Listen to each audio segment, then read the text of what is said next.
Hey guys, today we're going to put together the Cuisinart portable tabletop patio heater. Not your standard patio heater, this is just a tabletop one. It stands about 25 inches tall and about 16 inches wide at the hat. I just like to lay everything out on the table just to make sure I have everything, and I hope you do the same. It just helps with the assembly. I will be putting together a full-size patio heater in my next video. Just click the link above and it'll bring you right to the video. So step one is with the tank housing upside down, attach the base F using the M4 12 millimeter screw, and it's in pocket AA in the hardware kit. Okay, so that's upright. Turn it upside down. You can see the difference, plus the Cuisinart sign is upside down now. This is your base. Line up your holes and then install your screws. And you can tighten these once you install them, but I would install all four first and then go around and tighten the rest.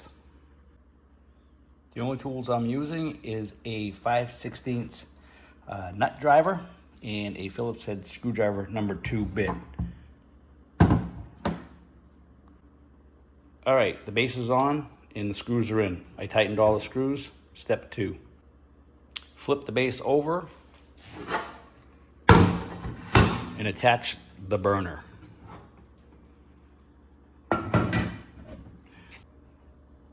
Again, you're gonna line up your screw holes with the base, and then you're gonna use the only black screws in your hardware kit. It's called the ST M4 8 millimeter screws.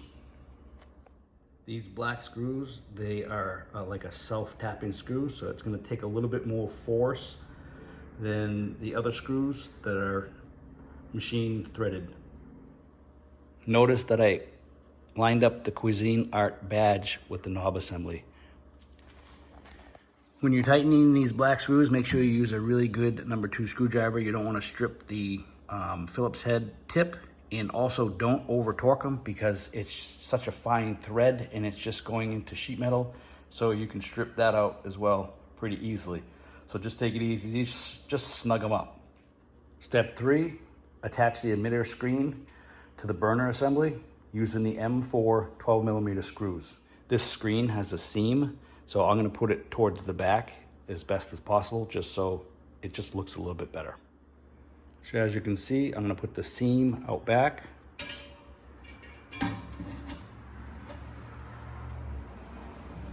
And then just line up those holes. When you install the screws in the emitter screen, make sure you put them in all loose first, because you'll have a tough time. If you tighten one of these up, you'll have a tough time putting the other 3 in. So just install them loosely and then tighten them up.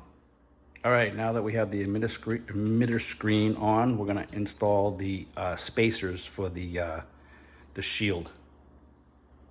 The spacers are located in the hardware kit.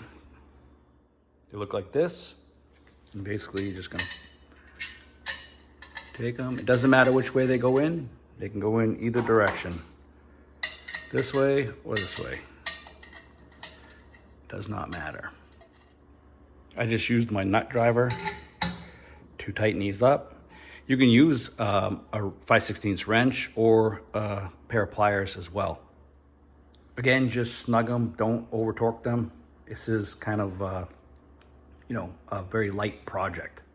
So step 5, we're gonna lower the guard over the emitter screen and insert the feet of the guard into the holes near the edge of the burner.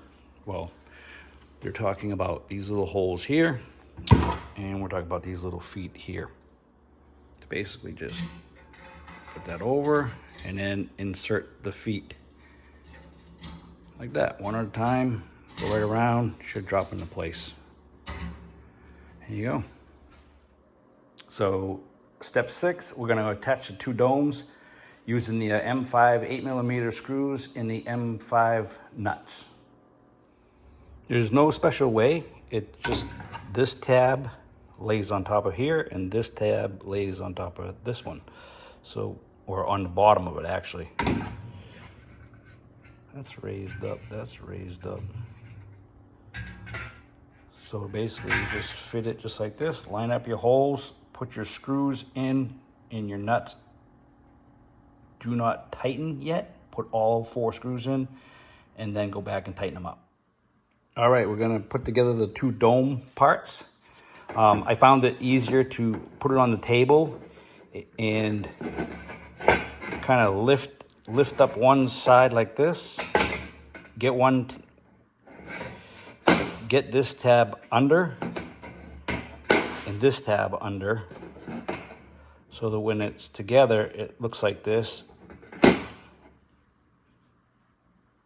And you can't see anything except for the screws. Now I'm gonna put the screws in with the screw head on top. I think it'll look cleaner that way. So let's put screws in. So I found it helpful when installing these screws and nuts that you have the dome hanging off the edge of the table. That way you can reach underneath and the screws are still in there. And then you can put the nut on from behind and then just use a screwdriver on top and tighten them up. So on this hardware here, what I would do is I would snug it up really tight. You know, don't overdo it, but this is where all your heat's gonna be generated. And when things heat up and cool off, they expand and contract. So these will tend to get loose over time. So if you give them a, you know, a good snug, tight fit right in the beginning, you should be good for a while. All right, so step 7 is just attaching the dome to the assembly and then using the acorn nuts, which are M5 nut DDs in your hardware kit. And it's gonna look like this. Place your dome right on top. I'm gonna have my seam going side to side instead of front to back. I think it'll just look a little bit better. And you're just gonna place acorn nuts. Again, I'd snug that up a little bit. It's hardware to hardware, so I'm not too worried about you stripping it out unless you're really, you know, reefing on it. All right, that's the full assembly.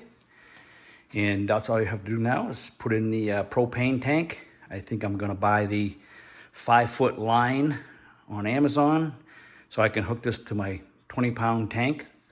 But for now, I have the small green tanks to just screw up underneath into the base of this and see how that works. I can get rid of my old ones and check out how this thing works. So I hope this video helped, guys. Any questions or comments, leave them in the comment box below.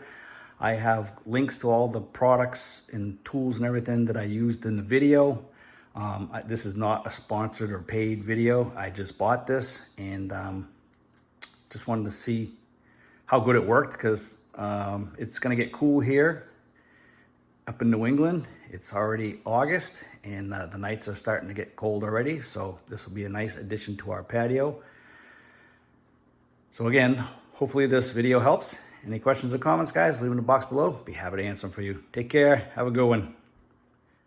If you liked the video, guys, don't forget to smash that thumbs up and also subscribe to my channel. I'll have more of these coming, and I will be doing a full-size patio heater next, which you'll find the link right above. We have the gas fire pit with the blue glass fire rock. And then we have this awesome heater right here, which works pretty cool. So right now, pretty warm. It's like 60 degrees right now. What do you think?